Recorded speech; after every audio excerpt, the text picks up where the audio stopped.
Selamat siang Bapak Ibu semuanya. Salam sehat berkelimpahan untuk kita semuanya yang hadir di tempat ini. Semuanya mendapat keberkahan yang sama, kelimpahan yang sama, dan kesehatan kebahagiaan selalu ada dalam diri kita semuanya. Assalamualaikum warahmatullahi wabarakatuh. Salam sejahtera untuk kita semuanya. Om Swastiastu, Namo Buddhaya. Salam kebajikan dan semua makhluk yang ada di bumi berbahagia. Bapak Ibu yang saya cintai, ya saya sayangi dari berbagai kota ini ya. Yang tadi yang datang masih dengan penuh air mata kepedihan. Tapi jangan khawatir. Ya, semua air mata kepedihan nanti akan dirubah menjadi mata air kebahagiaan. Ya, mata air kelimpahan. Ya, dan di sini Bapak sekalian hukumnya pasti. Kenapa saya katakan gitu? Ya, karena yang kami ajarkan dan kami praktekkan adalah hukum-hukumnya Tuhan. Saya tidak mengecilkan agama, tapi saya mau sampaikan sebentar. Bagaimana sekarang seorang pemimpin tetapi membawa umatnya tapi dipenuhi dengan ketidakpastian, keraguan. Ya. Tetapi yang sudah kami praktekkan, ya, kami alami dan dipraktekkan oleh ribuan orang. Saya katakan bahwa ini adalah hukum-hukumnya Tuhan, bukan hukum-hukum agama. Karena kalau agama itu nanti dipenuhi dengan penafsiran, dipenuhi dengan pendapat, maka banyak orang penafsirannya terhadap sebuah ayat itu pasti berbeda-beda. Benar nggak sih ketika saya melakukan ini nanti hasilnya akan baik? Jawabannya apa yang mereka jawab? Yang mereka katakan, semoga, mudah-mudahan. Bapak Ibu nggak sadar nggak selama ini apa yang Bapak Ibu sudah lakukan? Dalam berdoa pun ya, yang sudah bertahun-tahun dilakukan juga nggak ada perubahan. Kenapa selalu pasti nanti jawabannya apa? Ya mudah-mudahan lah, semoga. Padahal Tuhan kita, ya Tuhan yang kami kenal, Tuhan yang kita alami sekarang ini, Tuhan yang selalu memberikan kepastian.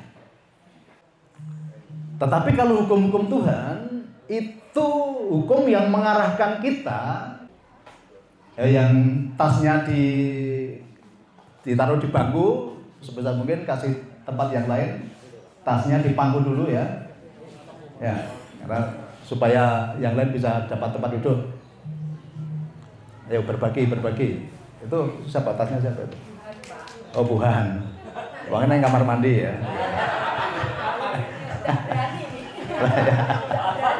Oke, enggak, udah ada orangnya. Kasihan janda dia ya. Kita nggak boleh ini ya, menyakiti janda ya. Ya, oh sebentar lagi ya. Ada yang beruntung itu dapat janda kaya. Iya. Sing mari sugih paniko sing nampa wong liya ya. Sing nyugihke aku sing nemu wong liya ya.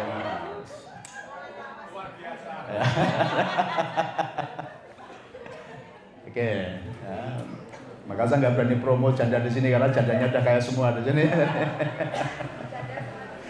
Lah ya. Nah, sekarang Bapak Ibu mau nggak di dunia menderita tapi mengumpulkan pahala nanti dipakai di akhirat? Kira-kira mau nggak? Nggak mau ya. Dan akhiratnya pun nggak jelas nanti dapat atau enggak. Kan malah kena prank 2 kali ya. Kena prank 2 kali.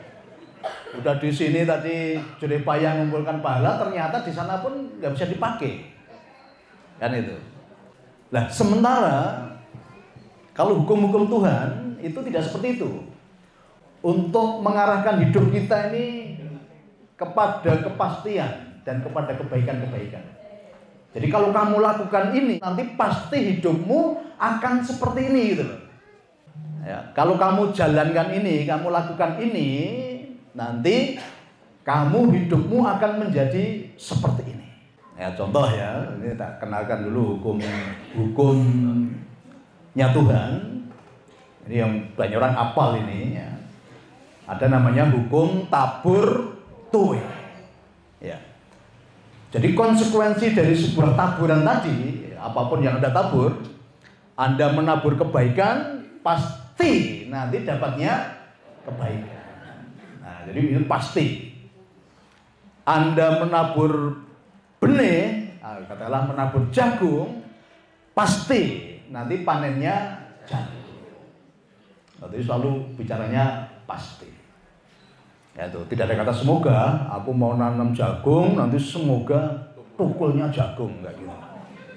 Ya, jadi pasti gitu.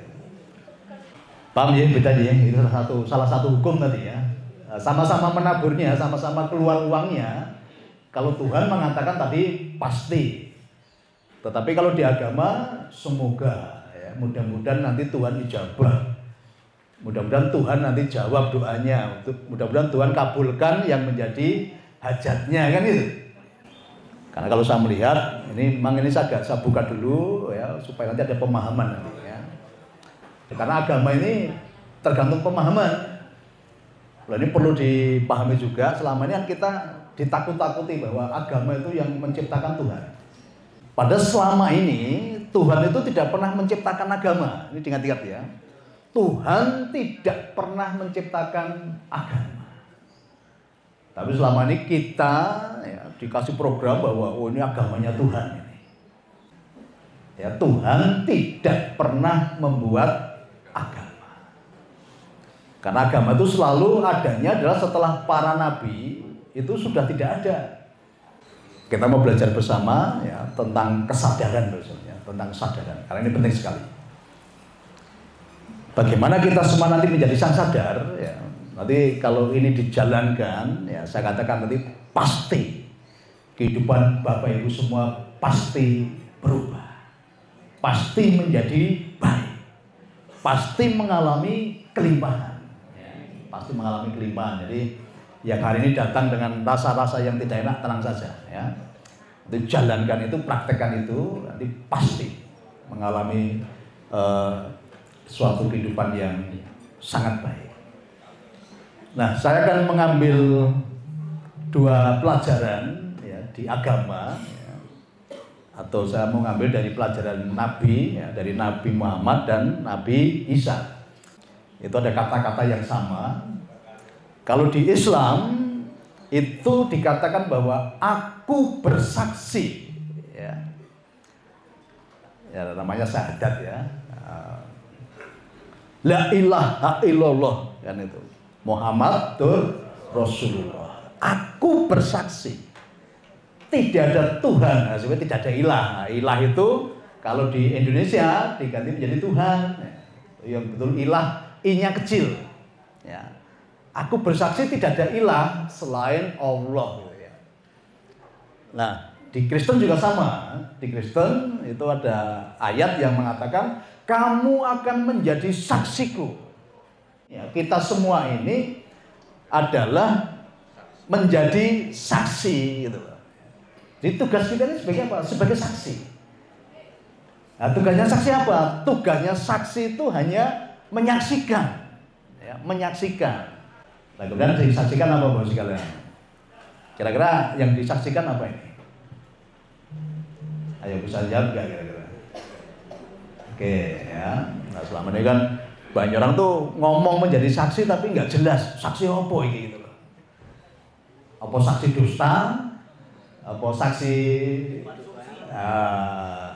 Makanya dipahamkan dulu ya. Nanti kalau kita semua udah paham tentang fungsi saksi ini, nanti kita akan mengalami pindah hidup. Ya, jadi tadi bahwa aku bersaksi atau kamu akan menjadi saksiku. Nah, saksi di sini Bapak sekalian, ya tugas kita adalah menyaksikan kebesaran Tuhan di setiap fase kehidupan kita. Jadi tugas kita tuh menyaksikan karya-karya Tuhan, keagungan Tuhan, kebesaran Tuhan di setiap perjalanan kehidupan kita. Jadi yang disaksikan apa? Kebesaran Tuhan, keagungan Tuhan, karya-karya Tuhan. di dalam setiap perjalanan kehidupan kita. Ingat-ingat ya, yang disaksikan adalah karya Tuhan, kebesaran Tuhan, keagungan Tuhan.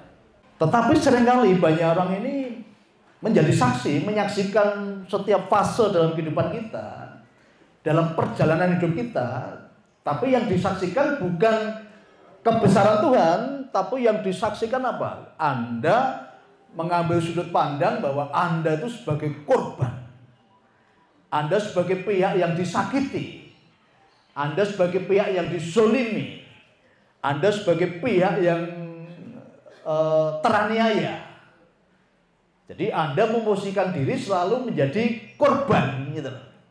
Saksi korban, ya kan, saksi pernah ya, ada saksi korban ya. Nah, selama ini banyak orang, ya, fungsi saksi tadi bukannya menyaksikan campur tangan Tuhan dalam setiap kejadian, bukannya menyaksikan keagungan Tuhan dalam setiap kejadian, tapi selalu menyaksikan dirinya itu sebagai korban. Nah, saksi korban namanya ya, saksi korban. Nah, kira-kira kalau Anda sebagai saksi korban, rasamu enak atau enggak? Tidak enak. Tidak enak. Tetapi kalau setiap kejadian Anda ini menyaksikan bahwa ada karya Tuhan di situ, ada campur tangan Tuhan di situ, ada keagungan dan keberkahan Tuhan di situ, hidupmu pasti menjadi enak. Hidupmu pasti mendapatkan keberkahan. Hidupmu pasti mengalami keajaiban. Nah, jadi sekarang ini tinggal berubah dari sudut pandang yang berbeda. Kalau selama ini Anda memposisikan sebagai saksi korban tadi, kehidupan akan semakin berat. Karena pasti saksi korban itu isinya apa? Mengeluh, marah-marah, ada kebencian, ada sakit hati, ada kepedihan. Tetapi kalau kita melihat, handphonenya disita ya, handphonenya ya. Handphonenya siapa itu? Oh, ini. YouTube. Nah.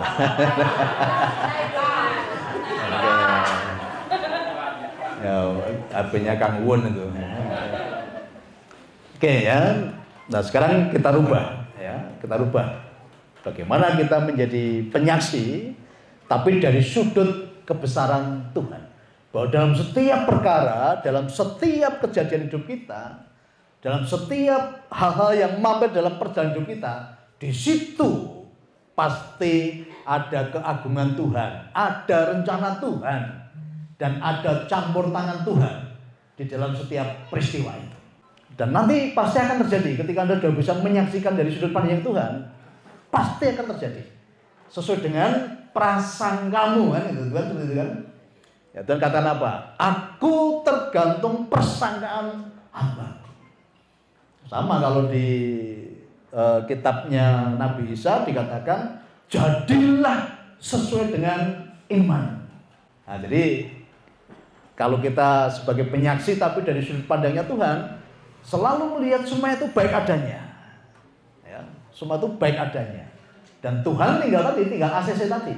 Apapun prasangkamu terhadap kejadian itu, ya, apapun yang kamu imani terhadap kejadian itu, Tuhan tinggal tanda tangan gitu loh. Tuhan tinggal tanda tangan. Nah, sebagai katakanlah Tuhan sebagai hakim yang agung, apapun cara kamu menyaksikan tadi, ya, Tuhan pasti ketok palu, menyetujui gitu. Menyetujui. Ya, termasuk ketika Anda juga memposisikan diri sebagai saksi korban tadi. Kalau Anda mengatakan ini penderitaanku, ini membuat hidupku semakin hancur, membuat hidupku semakin menderita, ya, membuat aku tidak berdaya. Tuhan sang hakim agung tadi juga sama, tinggal ketok palu gitu loh. Nah, ternyata simpel loh, gampang nih. Tadi loh, aku bersaksi. Nah, ini saya bedah lagi ya kata-kata tadi ya. Aku bersaksi tidak ada ilah selain Allah. Ya, yang di bahasa Indonesia terjemahkan Tuhan. Tapi sebenarnya ilah kecil. Bapak Ibu tahu nggak, selama ini ya, banyak orang itu menciptakan Tuhan-Tuhan di dalam pikirannya gitu loh.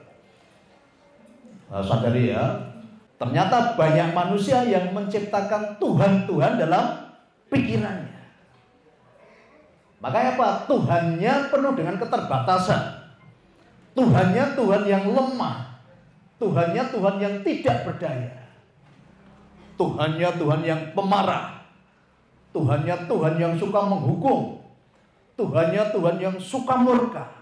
Bahkan Tuhannya Tuhan yang suka melaknat. Itu artinya ilah itu loh. Ilah-ilah yang kamu cipta dalam pikiranmu sendiri gitu loh. Jadi selama ini ternyata banyak orang menciptakan Tuhan-Tuhan dalam pikirannya sendiri. Tuhan yang tidak berdaya. Tuhan yang suka menghukum. Tuhan yang suka menguji. Tuhan yang suka mencobai. Tuhan yang tersinggungan. Tuhan yang sensi. Ada lagi yang lebih parah, Pak. Tuhan yang masih perlu dibela oleh umatnya. Sekarang kalau ada Tuhan yang perlu dibela umatnya, kira-kira Tuhannya berkuasa nggak itu? Tuhannya lemah atau kuat? Lemah. Nah, kenapa? Tuhan yang kamu ciptakan sendiri. Maka perlu pembelaanmu. Itu Tuhan yang kamu ciptakan sendiri. Tuhan yang tidak berdaya. Nah, saudari, selama ini banyak orang ternyata bukan berprasangka baik terhadap Tuhan, tetapi selalu berprasangka buruk terhadap Tuhan. Ini yang sering saya dengar ini. Ada yang mengatakan, Pak, saya itu dikasih ujian Tuhan, tidak berhenti-berhenti, Pak. Pak, cobaan Tuhan yang diberikan ke saya itu beruntun, Pak. Nah, sadar nggak bahwa Anda ini sekarang sudah berprasangka buruk terhadap Tuhan?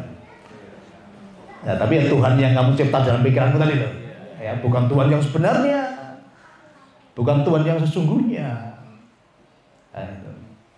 Ayo, ketika ada orang sakit di rumah sakit, apa yang dikatakan? Nembe pikantuk ganjaranipun Gusti Allah. Nah. Padahal loro iki mergo kakean mangan apa?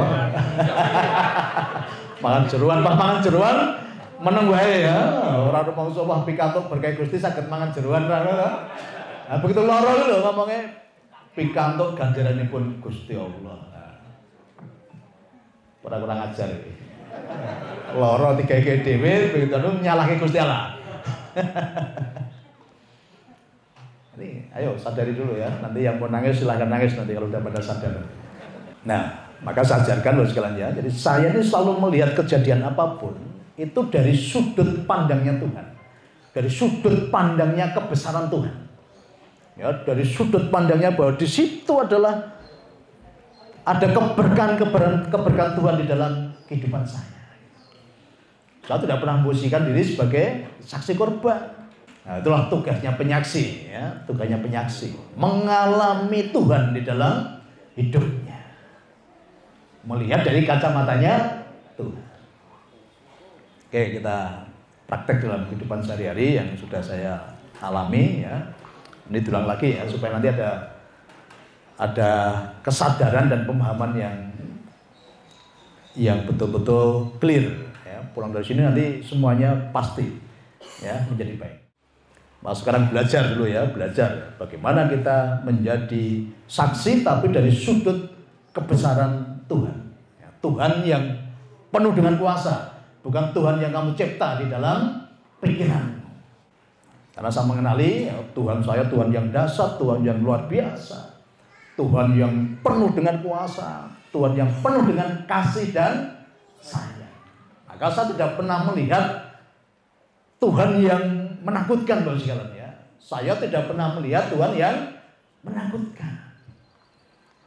Maka saya tuh ketemu Tuhan selalu santai gitu loh. Dan selama ini karena banyak orang punya persepsi bahwa Tuhan itu yang menakutkan, maka banyak orang ketemu Tuhan aja nggak nyaman. Ayo dicek ya. Ketika hidupmu saat kamu bertemu Tuhan tapi tidak nyaman, berarti belum clear. Selama ini persepsimu terhadap Tuhan adalah Tuhan yang menakutkan. Tapi karena Tuhan saya itu Tuhan yang penuh kasih dan sayang, saya nyaman bagi kalian ya. Minimal 1 jam ketika saya bertemu Tuhan setiap pagi, minimal. Tapi bisa 2 jam. Tadi Tuhan yang penuh kasih tadi. Bahkan saya ketemunya santai Bapak sekalian ya, dengan ngopi bareng Tuhan. Nah, pada Tuhan yang saya kenal, ya, Tuhan yang selama ini bersama saya, Tuhan yang bisa ditemui kapanpun, dimanapun, dalam kondisi apapun, bahkan dengan bahasa apapun. Nah, masa ketemu Tuhan saya itu sangat santai, nyaman, ya, sambil ngopi, sambil rokokan, saya bisa berdiskusi, saya bisa ngobrol-ngobrol. Nah, maka pemahaman doa ini juga harus benar dulu Bapak sekalian ya. Namanya doa itu adalah dialog dengan Allah. Itu namanya doa. Dialog. Tapi selama ini banyak orang ketemu Tuhan cuma monolog. Cuma menyampaikan proposal aja. Benar apa benar? Menjaluk gitu kan, merintih, mengadu. Namanya ketemu Tuhan itu dialog, bukan monolog. Tapi selama ini pemahaman banyak orang ketemu Tuhan ini ngejoke proposal. Ya kan? Karo kongkonan Tuhan, ya, ketemu karo Tuhan dikongkon. Ya, jaga istriku, jaga anakku. Ya, dikongkon ya, bahkan ana yang Tuhan sing dikongkon, Tuhan hatiku disakiti sik Tuhan. Balaskan Tuhan. Nah, Tuhan malah dadi apa? Bojo. Enak kurang ajar, Tuhan di luar rumah teh. Sadar gak selama ini ketika ya ada lakukan seperti itu. Dilarani koncone wadoro Tuhan, ya, Tuhan kon baleske lah. Tuhan di luar rumah teh dhewe. Sing ngongkon yo umat ya, sing ngongkon iki kurang ajar iki. Ayo sadar awakmu pernah kurang ajar karo Gusti Allah iki. Ya, bisa apa? Yang mengalir, gitu. Mengalir, ngobrol santai enak sekali. Gitu. Bahkan Tuhan pun ngasih petunjuk, ya, harus begini. Ya. Nah, justru itu saat saya santai Bapak sekalian ya, tidak ngikuti aturan-aturan tadi yang dibuat oleh banyak orang tadi. Nah selama ini banyak orang mau ketemu Tuhan dibuatkan metode. Dibuatkan metode. Maka banyak orang fokusnya apa? Fokusnya ke metode, bukan ke Tuhannya. Oke, bener aja metodenya ya. Metodeku kok beda karo sing kono. Nggo aku melu kene sing bener kono. Repot kan? Nah, selama ini banyak orang terjebak apa? Di metode tadi. Selama ini banyak orang terjebak di metode. Saya mau kasih bocoran ya. Di semua kitab suci, Tuhan tidak pernah membuat aturan tata cara ibadah, tidak ada. Sadari dulu ini. Berarti yang membuat tata cara menghadap Tuhan siapa selama ini? Manusia. Maka caranya dong beda-beda. Caranya berbeda-beda. Bahkan banyak orang ribut hanya gara-gara cara tadi. Karena masing-masing mengklaim caranya yang paling benar, caranya yang paling baik, yang lain salah. Nah, padahal Tuhan tadi Tuhan yang sederhana. Yang saya katakan apa? Saya ini ketemu Tuhan dengan ketemu Pak RT. Susah ketemu Pak RT. Benar kadang Pak RT sudah pergi ya. Tapi Tuhan bisa saya temui dimanapun, kapanpun, dalam kondisi apapun, dengan bahasa apapun. Ya, jam berapapun ya, tadi kapanpun tadi ya, jam berapapun. Nah makanya saya mengenal Tuhan tadi, Tuhan yang tidak pernah marah-marah, Tuhan yang tidak pernah menghukum. Nah selama ini ternyata kita dapat pemahaman Tuhan yang tadi ya, Tuhan yang jauh di sana. Nah ini Tuhan apa nih? Tuhan yang dicipta banyak orang di dalam pikirannya tadi. Jadi Tuhan dipersepsikan seperti manusia gitu loh. Kenapa banyak Tuhan yang lemah tadi? Karena banyak orang mempersepsikan Tuhan itu seperti dirinya, seperti manusia tadi. Oh, Tuhan ini suka membalas, kan? Nah, karena apa? Ditepake awake dhewe. Karena awake dhewe nek dilarani wong ya bales itu loh. Lalu Tuhan yang selama ini dicipta banyak orang itu. Tuhan yang lemah, Tuhan yang tidak bisa mengatasi masalah kan itu. Mau banyak orang katakan, Pak, saya punya masalah yang besar. Ya, saya katakan, kalau kamu punya masalah yang besar, berarti Tuhanmu selama ini kecil. Berarti masalahnya dengan Tuhannya besar mana? Besar masalahnya. Maka dia bisa rubah. Masalahmu adalah masalah yang biasa. Tetapi kamu punya Tuhan. Tuhan yang luar biasa. Maka Tuhanmu yang dibesarkan dulu, bukan masalahmu yang dibesarkan. Nah, selama ini karena banyak orang tidak melihat Tuhan yang besar tadi, maka selalu yang dilihat masalahnya yang besar. Sekarang kalau kita punya Tuhan yang besar, masalahmu selesai gak kira-kira? Selesai. Maka tinggal curhat sama Tuhan saja. Tinggal bagaimana kita melihat kejadian itu dari sudut pandangnya Tuhan. Nah, nanti ini namanya ya menjadi saksi, tapi sadari bahwa dalam setiap peristiwa hidupmu di situ ada rencana Tuhan yang indah atas kehidupanmu ya. Karena kehidupanmu itu sebenarnya belum berakhir kan. Masalah itu tidak membuat akhir dari hidupmu kan, bukan. Hidupmu itu belum berakhir. Gitu loh. Itu masih dalam sebagian dari perjalanan hidupmu kan itu. Yang sering saya gambarkan bahwa ibarat sinetron yang Anda alami ini baru 125 episode dari 400 episode gitu. Jadi itu belum akhir dari hidupmu. Setiap masalah yang ada itu belum akhir dari kehidupanmu. Itu baru sebagian perjalanan dari kehidupanmu. Dan Tuhan tadi, Tuhan yang sangat demokratis. Apapun yang kamu lihat dan apapun yang kamu sangkakan, ya, hai umatku, apapun yang kamu percayai, hai umatku atas kejadian itu, itulah yang aku akan ketok palu, ya. Aku akan ACC. Jadi apapun yang kamu sangkakan terhadap peristiwa dalam kehidupanmu itu Tuhan tinggal ACC. Kalau kamu sangkakan itu menjadi kebaikan, pasti itu menjadi kebaikan. Nah, yang dialami apa? Dulu orang berprasangka kan jelek ketika uangnya dibawa orang lain, ya. Ngomong, Pak, uangku ditipu, Pak, uangku hilang ditipu, Pak. Gitu. Nah, ternyata dengan saya rubah cara berprasangkanya, saya katakan uangmu tidak hilang, uangmu sedang berpindah tempat dan tidak lama lagi, ya. Uangmu melipat gandakan dirinya sendiri dan segera kembali kepadamu dengan membawa teman-temannya. Nah, ini kan tak ubah prasangkanya. Dan ternyata langsung di-ACC sama Tuhan itu loh. Maka banyak orang mengalami kelimpahan. Uangnya yang jalan-jalan tadi segera pulang dan membawa teman-temannya. Nah, makanya bertambah sugih.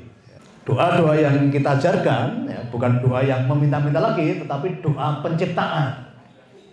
Karena selama ini kalau kita meminta-minta berarti Anda disangkakan sebagai seorang pengemis. Kalau pengemis ya dapatnya kecil. Ya, seperti Bapak Ibu kalau ngasih pengemis kan carikan yang paling kecil, yang paling lecek. Nah, kasih pengemis ya. Nah, sama karena selama ini kamu berprasangka sebagai pengemis, meminta-minta, ya udah dapatnya kecil. Dapatnya kecil. Kelimpahan tidak akan pernah terjadi. Ya, saya bersyukur kemarin tadi malam juga datang lagi ada saudara kita di Pekalongan, datang pertama mengucap syukur, terima kasih ya. Walaupun belum ketemu saya, tapi sudah mempraktekkan doa yang saya ajarkan.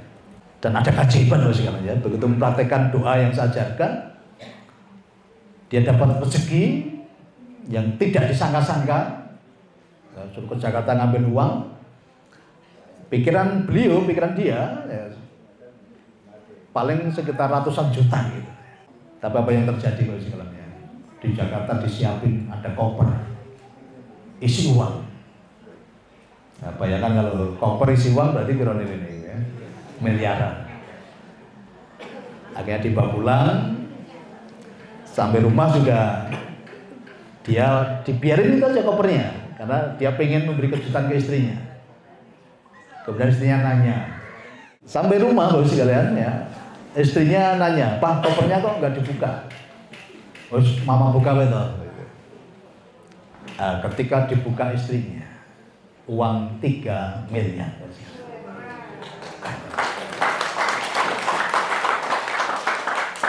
Nah, rezeki yang tidak disangka-sangka. Kadang doanya apa? Ya, rezekiku mengalir dari berbagai sumber, dari sumber-sumber yang terduga maupun yang tidak terduga. Lah, yang tidak terduga ternyata jauh lebih besar daripada yang terduga. Nah, selama ini Bapak Ibu menjadi penyaksi dalam hal rezeki itu selalu melihat sumber yang terduga saja gitu loh. Maka banyak orang apa? Kalau khawatir, takut, karena apa? Sumbernya mulai mengecil ya, sumbernya mulai mengecil. Karena selama ini banyak orang tertuju kepada sumber yang terduga tadi. Usahaku, pekerjaanku, itu semua terduga. Semua terduga. Nah, lama-lama sumbernya mengecil. Akhirnya apa? Menjadi khawatir, takut. Justru kekhawatiran, ketakutan justru membuat kehidupan akan semakin turun. Maka yuk kita belajar menjadi saksi, tapi saksi dari sudut pandangnya Tuhan. Saksi dari kebesaran-kebesaran Tuhan tadi. Oke, Bapak sekalian ya, jadi menjadi saksi, sadar dulu tugas kita hanyalah sebagai penyaksi, tetapi dari sudut pandangnya Tuhan. Nah, kalau jadi penyaksi itu nggak usah ngasih arti ya. Karena kalau kamu masih di sudut pandang manusia tadi, di level yang rendah tadi, nanti pasti artinya jelek. Pasti artinya jelek ya. Wah, juga aku dizolimi kan ini kan. Waduh, mobilku nggak melayu. Nah, padahal kalau dari sudut pandang Tuhan kan gampang.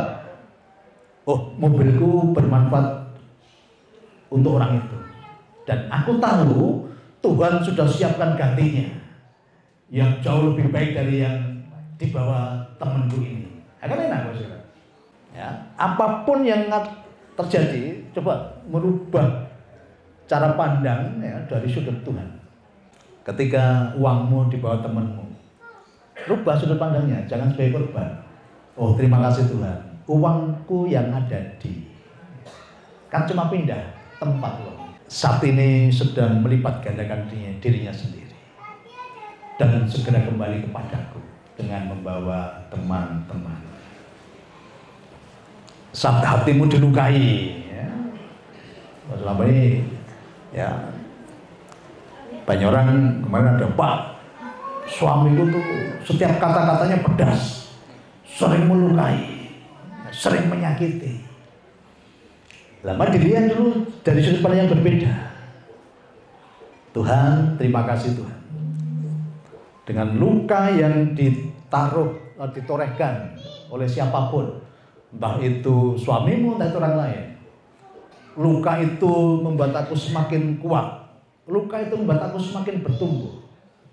Luka itu membuat aku semakin besar dan menghasilkan buah yang lebat, sehingga buahku bermanfaat bagi banyak orang. Karena pohon itu Bapak sekalian untuk menjadi besar itu perlu dilukai gitu loh. Tahu pohon karet ya? Pohon karet itu semakin sering dilukai semakin besar ya. Pohon garu juga gitu, semakin dilukai dia semakin besar dan harumnya semakin kuat. Nah, makanya ya dirubah dengan cara pandang Tuhan. Ketika dia melukaimu, katakan, "Tuhan, terima kasih. Kalau dia saat ini meninggalkan luka dalam hatiku, ternyata aku bertumbuh semakin kuat dan aku mengeluarkan wangi-wangian dari dalam hidupku. Wangiku semakin semerbak. Banyak orang mendapatkan manfaat dari keharuman hidupku." Benar apa benar? Nanti dari supaya Tuhan. Benar banget ya. Ngono nangis ndrindil dan. Nah, itu cara selalu melihat dari sudut pandangnya Tuhan. Nah, nanti semakin kita menyadari tadi, kesadaran kita semakin meningkat, kehidupan pasti menjadi sangat baik. Oke, kesadaran itu begini misalnya. Jadi kesadaran itu ada level-levelnya ya. Di YouTube yang dulu sudah ada. Tapi saya akan kasih gambaran yang lebih sederhana. Ya. Level kesadaran itu begini. Seperti orang naik gunung ya. Seperti orang naik gunung. Ketika level kesadaran Anda masih rendah, masih di bawah, orang naik gunung itu ketika masih di bawah yang dilihat apa?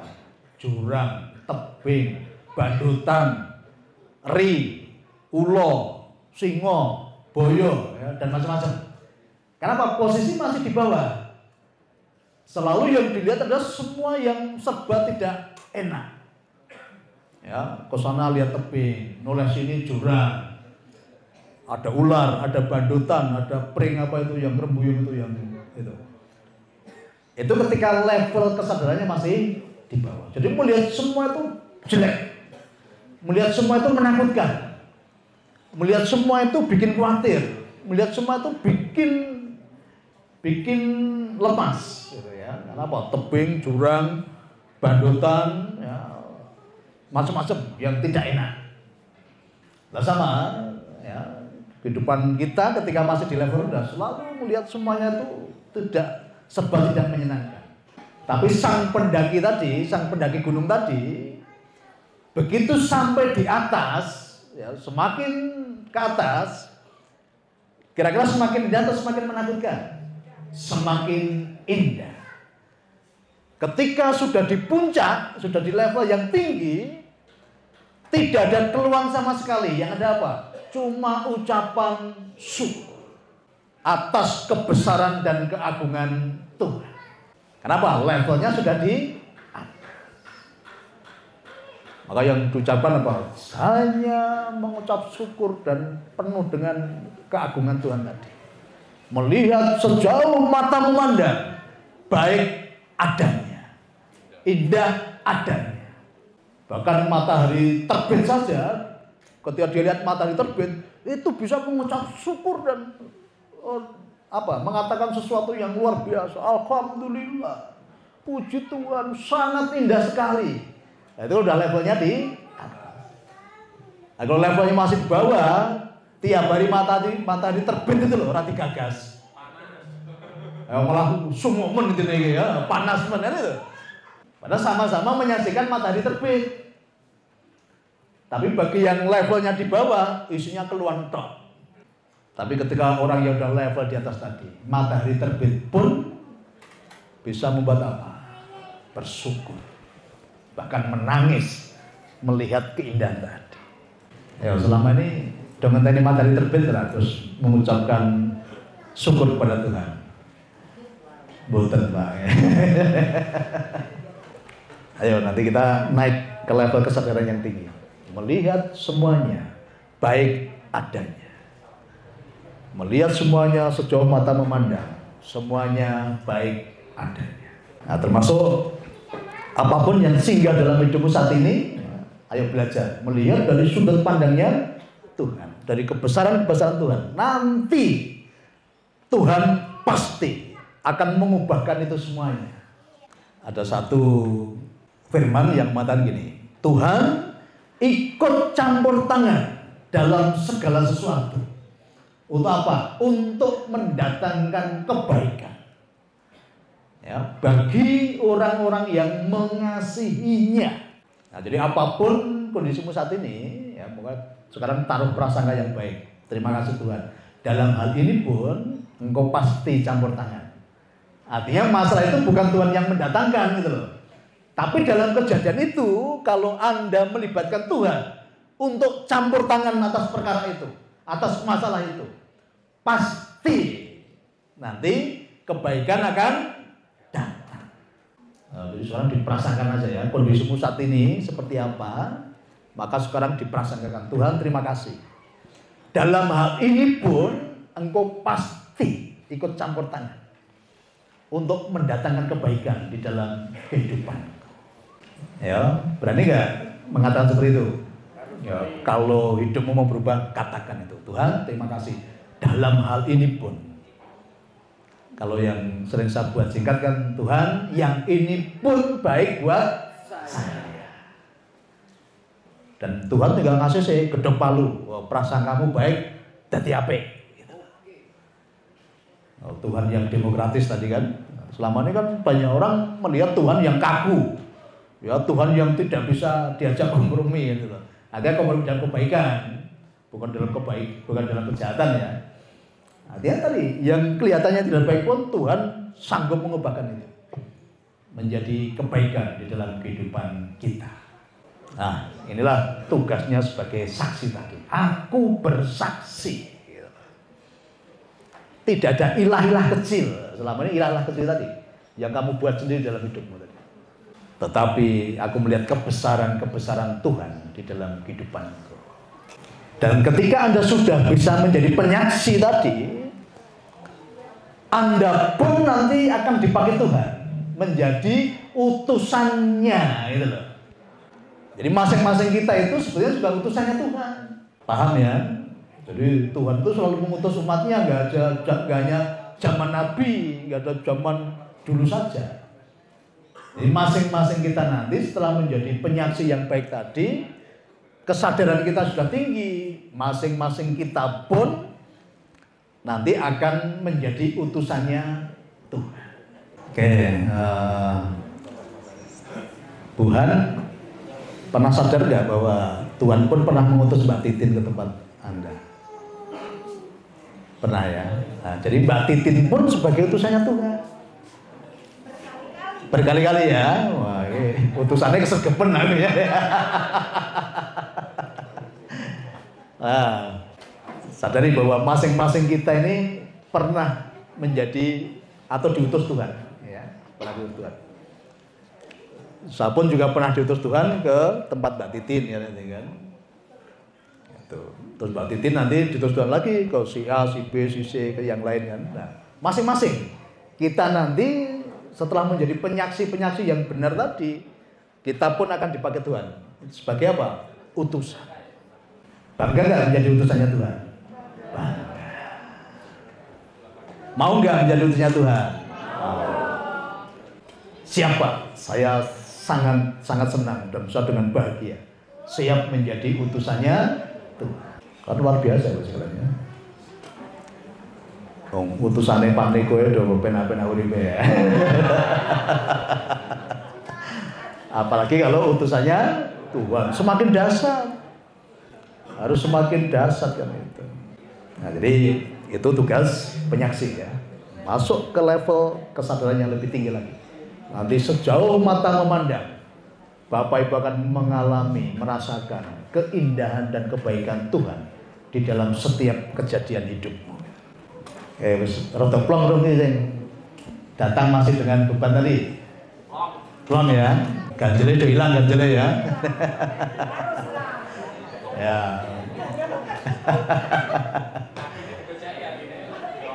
Ya. Ini aku itu bocoran loh Tuhan.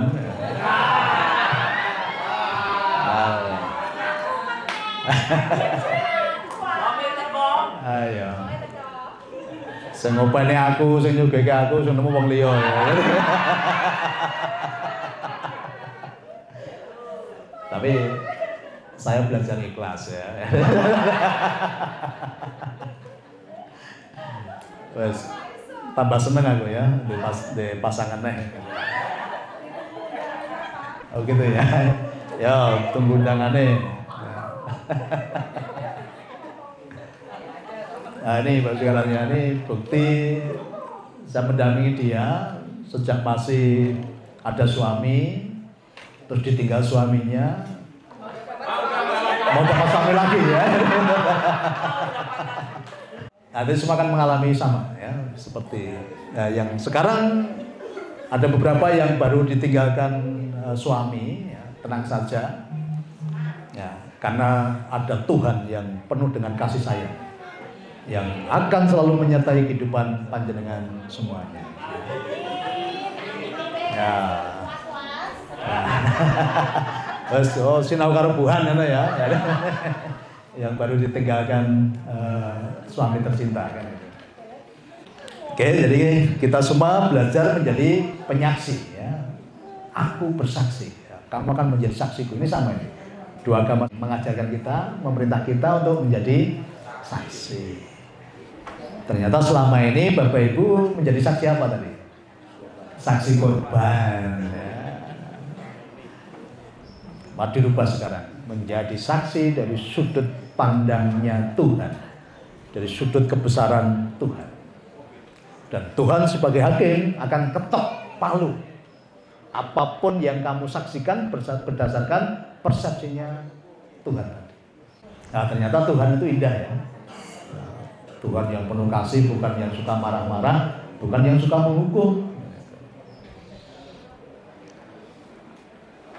Oke, saya yakin nanti pulang dari tempat ini ya, semua menjadi penyaksi-penyaksi atas kebesaran Tuhan di dalam setiap kehidupan kita.